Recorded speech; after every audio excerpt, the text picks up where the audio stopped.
You ever work with someone so arrogant, so insufferable, that just being in the same room with them feels like torture? Now imagine that same person stealing your work, passing it off as their own, and building an entire business on it. That happened to me. But here's the part they didn't see coming. I found the perfect way to make it all come crashing down. Before I dive into this wild story, make sure to hit that like button if you've ever had a boss or coworker who thought they could walk all over you. Subscribe for more insane revenge stories, because trust me, this one's going to make you feel every ounce of satisfaction by the end. When I first joined the agency, I thought I had landed a pretty solid gig. It was a small ad agency, niche industry, and I worked as a web designer. Nothing glamorous, but it paid the bills and gave me room to flex my creativity. The team was scattered, though. No real leadership, just designers operating in their own little bubbles. That's when management decided we needed a creative director, someone to pull everything together, to give the team direction. And somehow, I ended up being the one tasked with sorting through resumes and running first-round interviews. Basically, I was handpicking the person who would eventually become my boss. I remember 2 candidates standing out. One was genuinely brilliant, talented, kind, sharp, someone who made you want to work harder just by being around him. The other, well, let's call him John. From the moment he walked in, John radiated arrogance. His portfolio was mediocre, his ideas outdated, but he had one thing going for him: connections. He'd worked in the niche industry we served before, and he had contacts. And to leadership, that mattered more than anything. I gave my recommendation loud and clear: hire the talented guy, not John. But of course, leadership couldn't resist the lure of John's relationships. Against my judgment, they hired him. At first, I thought maybe I was being too harsh. Maybe I'd misjudged him. But it didn't take long for everyone to see what a disaster John really was. He had no clue about digital design. Apps, websites, mobile platforms. It was like trying to explain calculus to a toddler. But that didn't stop him from making decisions. Terrible ones. The kind that derailed projects, wasted weeks, and ended up costing us clients. The design team hated him. Not just because he was incompetent, but because every time he screwed something up, it fell on us to clean up the mess. Imagine pulling 12-hour days because your boss couldn't figure out how to resize a logo. That was my life. The sales team hated him too. They'd ask him for simple tasks, and he'd claim it took days. 4 days to design a business card template. Days to change a font. It was laughable. Eventually, they stopped giving him projects altogether. But that just meant more landed on our plates. And the cherry on top? John never stayed late, ever. 5 o'clock would hit, and he'd be out the door like clockwork. Meanwhile, the rest of us were drowning in his unfinished work. What made it unbearable wasn't just his incompetence, it was his personality. John was the kind of guy who had to be right, always. No matter how wrong he was, he'd dig in, argue, and make sure you knew your opinion didn't matter. He strutted around like he was God's gift to the industry, while everyone in that building quietly wished he'd vanish.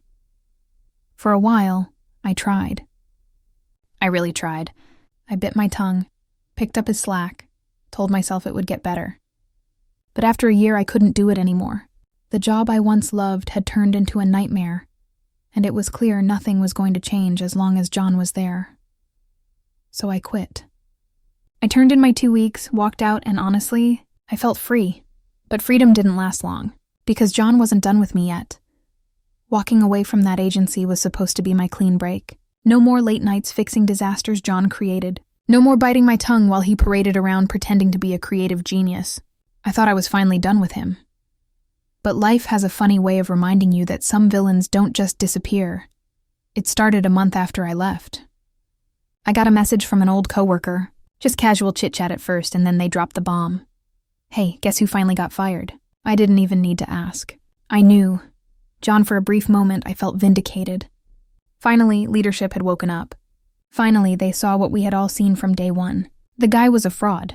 They cut him loose, and I thought, good. Let him be someone else's problem now.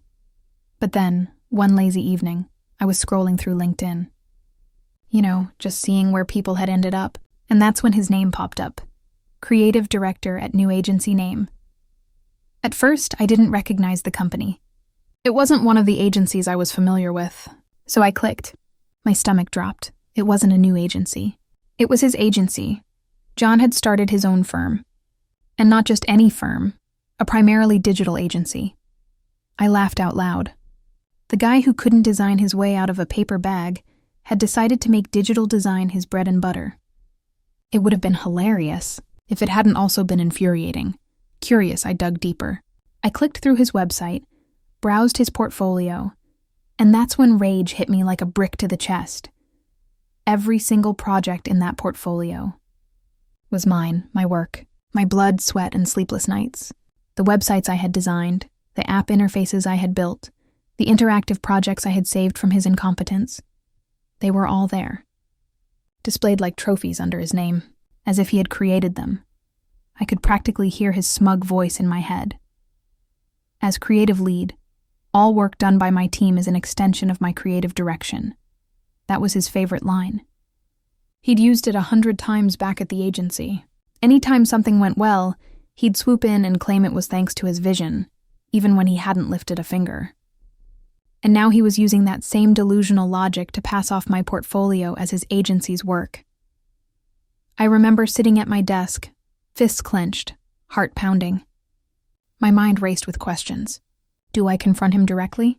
Do I email him and demand he take it down? Do I threaten legal action myself? But I knew exactly how that would go. He'd twist it. He'd gaslight me. He'd hide behind his title, throw out some nonsense about creative leadership, and laugh in my face. And deep down, I knew he wouldn't remove a single thing. That night I barely slept. My brain kept looping the same thoughts. He's stealing from me. He's building a career off my work. He's lying to clients, to investors, to everyone who stumbles onto that site. And the worst part? If he got away with it, he'd succeed. Clients who didn't know any better would see that portfolio and think, wow, this guy knows his stuff. They'd pay him, trust him, maybe even praise him. Meanwhile, I'd just be a forgotten footnote, the designer behind the curtain. The injustice ate at me. Every click of his site felt like a slap in the face.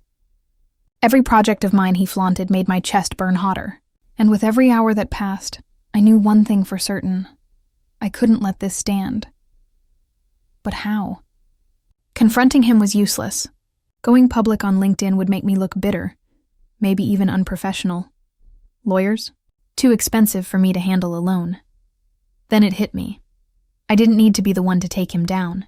He'd stolen from the agency too. Every single project he was showcasing wasn't just my work, it was the company's intellectual property. And the company had the money, the lawyers, and the motive to crush him. All I had to do was light the match, so I drafted an email. I kept it short, professional, and to the point. No ranting, no emotion, just the facts. Hey, not sure if you've noticed, but it looks like John is using your company's intellectual property on his new agency website. From the looks of it, he's positioning himself to compete directly against you. If I had to guess, his next move will probably be going after your client list. My finger hovered over the send button. My heart was thudding so loud it felt like the whole room could hear it. Because this wasn't just an email, it was a spark. Once I hit send, there was no undoing it. But then I thought of all the nights I stayed until 2 a.m. fixing his mistakes. I thought of all the times he smirked and took credit for work he didn't do. I thought of the humiliation, the exhaustion, the sheer unfairness of it all, and I hit send. I sat back, exhaled, and for the first time in months, I felt something close to peace. The waiting. Though that was brutal, would they act on it? Would they brush it off? Would John find out it was me who tipped them off? That night I barely slept again. My phone was face up on the nightstand, screen lighting up every time an email came in. Nothing from them until the next morning. A single line, a short reply from one of the agency partners. Thanks for bringing this to my attention. He'll be hearing from our attorney in the morning. That was it. Just one sentence. But it was enough. My pulse quickened. My hands actually shook. This was happening, and the best part? I didn't have to lift another finger. The machine was in motion. The lawyers would do what they did best. And John had no idea what was about to hit him. The partner's reply echoed in my head all day. He'll be hearing from our attorney in the morning. It was such a simple sentence, but to me, it was thunderous. After months of swallowing my frustration, After all those sleepless nights cleaning up his messes, I could feel the scales tipping. For the first time since John had bulldozed his way into my life, I wasn't powerless anymore. Still, even with that email, I couldn't relax right away. I knew how slippery John was. He'd always found ways to weasel out of accountability, to shift blame, to convince people he was smarter than he really was. I'd seen him charm clients with jargon he barely understood, and I'd watched him steal credit with the confidence of a con man. What if he talked his way out of this too? That thought gnawed at me for days. I imagined him standing in front of a judge, smugly declaring that the designs were his intellectual vision, throwing around enough buzzwords to confuse whoever was listening. I imagined him dodging responsibility, walking away with nothing but a slap on the wrist, and then doubling down, maybe even suing the agency for harassment. That was John. He didn't just play dirty. He was dirt. But then another thought came to me. John wasn't just stealing my work. He wasn't just stealing the agency's property. He was lying to the very industry leaders he claimed to be friends with. He was showing off a portfolio of stolen work to potential clients. That wasn't just unethical, it was suicidal. And that's when I realized I didn't have to lift another finger to destroy him. The agency's legal team would attack from one side, but his reputation, the house of cards he built on lies, would collapse all on its own. That night, lying in bed, I imagined how it would unfold. I could see it so clearly. The cease and desist letter arriving in his inbox like a thunderclap. The panic on his face when he realized the very foundation of his business wasn't his to. Claimed the sleepless nights he'd spend trying to salvage clients who suddenly saw through him. The shame when his sight, his big shiny monument to his ego, vanished into nothingness. I actually smiled in the dark. For once, I was the one sleeping soundly while he would be tossing and turning. Over the next few days, I checked his website compulsively. Morning, lunch break, before bed. Every time I half expected it to be gone. Every time it was still there, my anticipation grew sharper, like a wire pulled tight. And during those days of waiting, my mind wandered back through the wreckage he'd left behind. I remembered one project in particular, a massive web overhaul for a client that was practically begging for modern design.